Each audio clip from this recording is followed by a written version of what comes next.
Assalomu alaykum, Izzatullo baraka o'z kanali obunachilari. Xolasa yana efirda boshladik inshaalloh.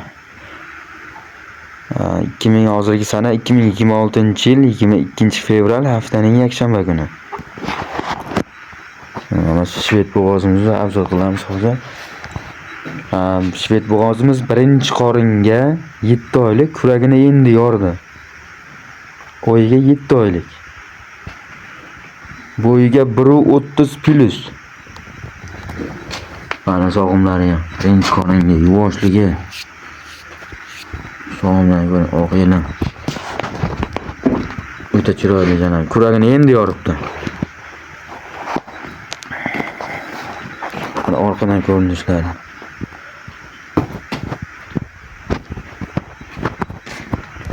Sigir qilib kelajagi bor, yetalab yuraveraman, bolasini yana mana shu urug'idan yana ko'paytiraman deganlarga maza narsa. Kuragini endi yoryapti. Vodiy bo'ylab dastavkamiz ichida, vodiydan tashqari kelishilgan holatda. Telefon nomerlarini qo'yib qo'yganmiz, xotirjam aloqaga chiqarasizlar. Puliga kelsak, puliga 35 million kami bor. Xudo xolasa kelishamiz. Janob.